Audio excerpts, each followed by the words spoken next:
The first time Princess Aerith mocked me, it was in front of the entire crystalline court of Zifra. I still remember the sound, soft laughter rippling through the amphitheater, echoing off walls grown rather than built.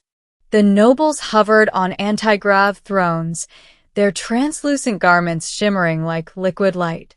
Above us, the artificial sky shifted from violet to gold, reacting to the emotions of the crowd.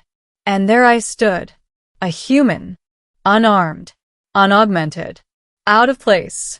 Princess Aerith descended slowly from her dais, her four-limbed attendants folding their wings as she approached.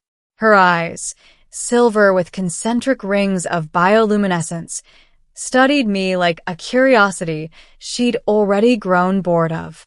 "So this," she said aloud, her voice amplified through the neural acoustics of the hall, "is humanity's finest envoy?" The laughter returned, louder this time. I kept my spine straight, even as my pulse hammered in my ears. "I am Captain Elias Mercer," I replied evenly, appointed representative of Earth's coalition. She circled me once, her steps graceful, predatory. "You are small," she observed. "Fragile. No exoskeleton. No psionic crest. No neural halo." Her lips curved upward in mock pity. "Tell me, human, how does your species survive without gifts?" I could feel every gaze pressing down on me. The Zifrans were ancient, millions of years old as a civilization. Their children wielded energies that could tear apart starships. Their princess was rumored to have ended wars before they began, simply by willing it so. And I was supposed to negotiate peace. I answered carefully, "We survive by adapting." She laughed again. "Adapting?" She extended a single finger, and a hologram flared to life between us. Human battle footage, slowed and annotated.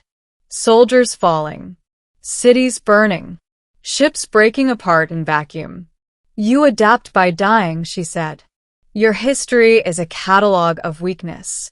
Something twisted in my chest, but I didn't interrupt. She leaned closer, her voice dropping to a whisper only I could hear. "Be honest. Does it frighten you? Standing before beings who could erase your world in a thought." I met her gaze. "Yes," I said. The court gasped. Her smile widened. "At least you admit it." I bowed slightly. "But fear has never stopped us." That earned a few murmurs, but Aerith had already lost interest. She turned away, lifting her hand dismissively. "Enough," she declared. "The human has spoken. Return him to his vessel. Zifra does not bargain with insects." Guards moved toward me. That should have been the end. But something inside me, something older than diplomacy, refused to let it be. "Princess," I said loudly. The guards froze. Aerith stopped mid-step. Slowly, she turned back, one brow crest lifting. "You speak out of turn."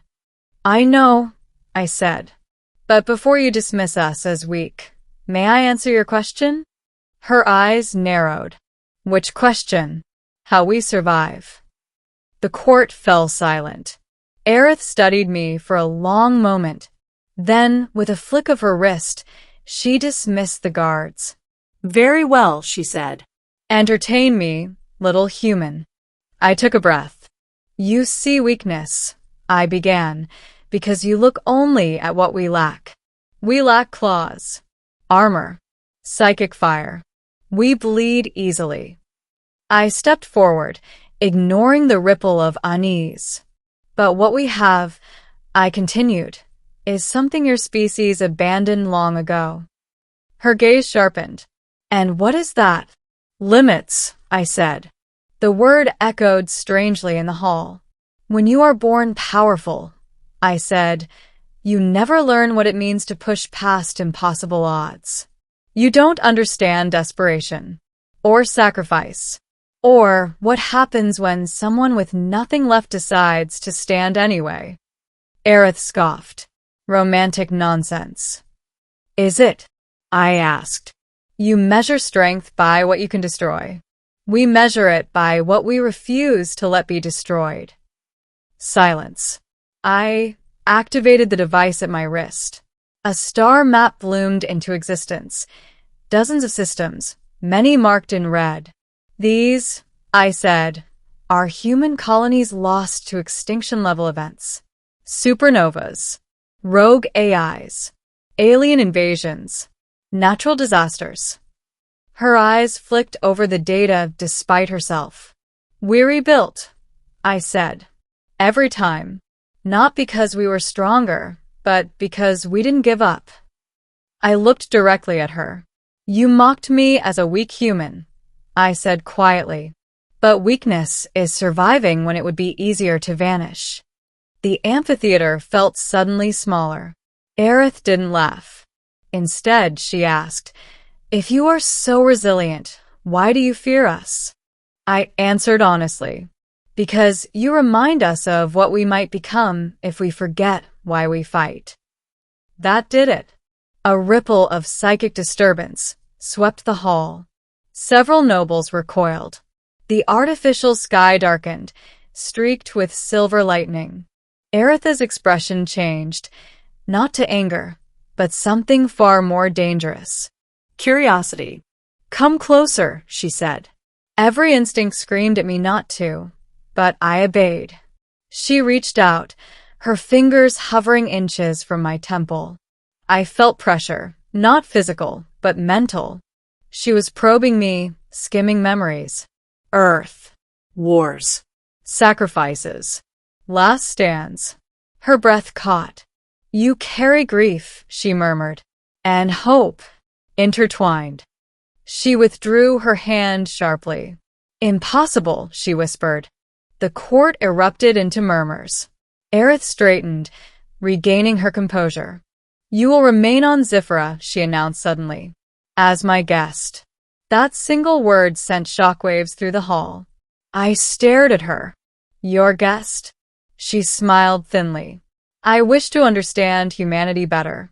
And you, Captain Mercer, will help me. That was how my imprisonment began. Or so I thought. Over the next cycles, Aerith summoned me often. She questioned me relentlessly about human art, our wars, our stories of heroes who had no right to win. She mocked less, listened more. One night, as we stood on a balcony overlooking the city, its living towers glowing softly, she spoke without turning to me. Do you know, she said, that my people once feared extinction? I blinked. No, we were weak, she admitted. Once. Long ago. She clenched her hands. We evolved power to ensure it never happened again. And did it work? I asked.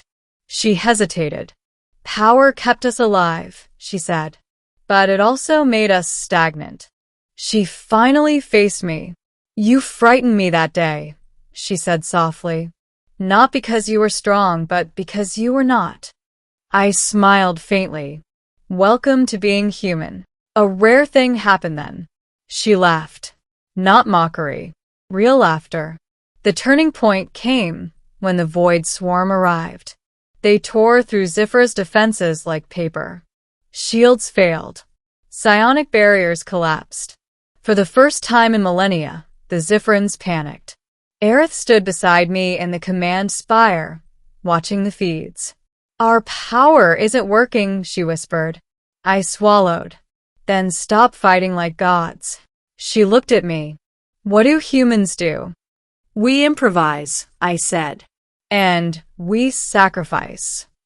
I proposed a plan no Zifran would have considered, using a manned human cruiser to lure the swarm into a gravity well, triggering a controlled collapse. It was suicide. I'll pilot it, I said. Aerith grabbed my arm. No, you asked what makes us survive, I said gently. This. Her eyes shimmered. Then she said the unthinkable. I will go with you. Together, human and princess, we flew into darkness. Ending the void swarm never stood a chance. The gravity well tore them apart, scattering their remains across the system. Our ship barely escaped, hull fractured, systems failing. When we returned, Zifra hailed us not with mockery, but with awe. Princess Aerith addressed her people that day. "We believed strength was domination," she said. "But today a human taught us that true power is choosing to stand when you could flee." She turned to me, and I was wrong. Later, as the city healed and the stars burned quietly overhead, she stood beside me once more. "You stunned me with your reply," she admitted, "and with your courage." I smiled. "You mocked me as a weak human." She tilted her head. "And I have never been more glad to be wrong." For the first time, humanity wasn't seen as weak. We were seen as necessary, and that changed the galaxy forever.